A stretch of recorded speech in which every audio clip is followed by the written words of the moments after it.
Hi everyone, today we're going to learn about ratios and proportions.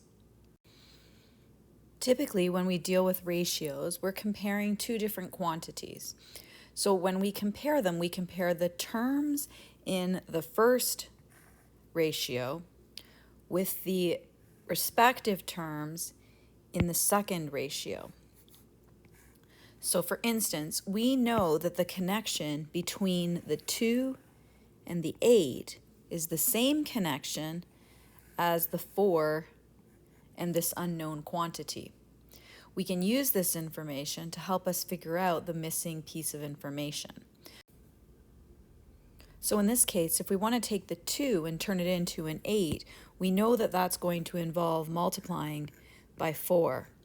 And if we've done that to get from the first term in the first ratio to the first term in the second ratio, we must do the same thing from the second term in the first ratio to the second term in the second ratio. So we'll also be multiplying by 4 here. That helps us to determine the missing amount. So we know at this point that if we want to go from 2 to 4 and make it equal to 8 to something, that something must be a 16. This connection is called between the ratios. It's called between the ratios because the arrows that we've created are long and they go from one ratio to the other. A second way that we can look at ratios is to consider within the ratios. This isn't as often used, but it is another way that we can look at it. So if we were to take these same ratios and use the strategy of within the ratios, we would be comparing the first term in the first ratio to the second term in the first ratio. And similarly, the first term in the second ratio, we would be comparing it with the second term in that second ratio. So if we're going to do that, we'll notice that to turn the initial 2 into a 4, we would need to multiply by 2. We'll use that same factor and multiply the 8 by 2 so that we get, once again, 16. We notice that those are connected, they're the same answer, because we've solved the same ratio, in fact. To visualize what this will look like, we can illustrate that 2 to 4 would look like this, and similarly 8 to 16 would look like this. And just in case you're wondering what it is that I've drawn here, that means that 2 people are going to share 4 pieces of pizza in this case, and in this case 8 people are going to share 16 pieces of pizza in the second case. You might notice that in each case, 2 people sharing 4 pizzas or pieces of pizza would be the same as 1 person having 2 pieces of pizza. So we have another equivalent ratio of 1 to 2. A helpful thing to do when you're working with ratios is to create a word ratio, which will illustrate the 2 items being compared. So in this case, we would have people to pieces of pizza. Sometimes we'll change our ratios into what we call proportions.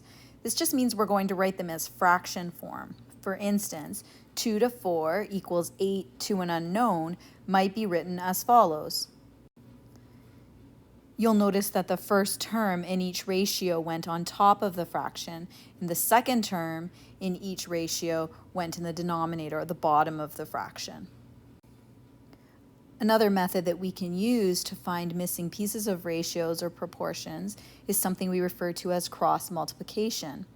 We've looked at the idea that there's a connection between and within the ratios, but there's also a connection along the diagonals of the ratios. So the diagonals being multiplied here will be equivalent to the diagonals multiplied here. So that means that we could write a line here that would say 2x, or 2 times x, is equal to 4 times 8, the other way of the diagonal. What this allows us to do is do some simplification. We can say 2x is equal to 32. And then to get the x by itself, we need to divide by the coefficient of the variable. So we'll be dividing this side by 2, and we will divide this side by 2 to maintain its equivalence. At this point, we would know that x is equal to 16. And once again, we can see that this matches with what we've seen before. 2 to 4 is equal to 8 to 16. Let's look at one example of solving a proportion together. In this case, we'll multiply the first diagonal, 4 times x, and we'll set that equal to 9 times 25, or the second diagonal. This will give us 225. At this point, we will divide both sides by 4. So 225 divided by 4 will give us 56.25. And that will be the value of x.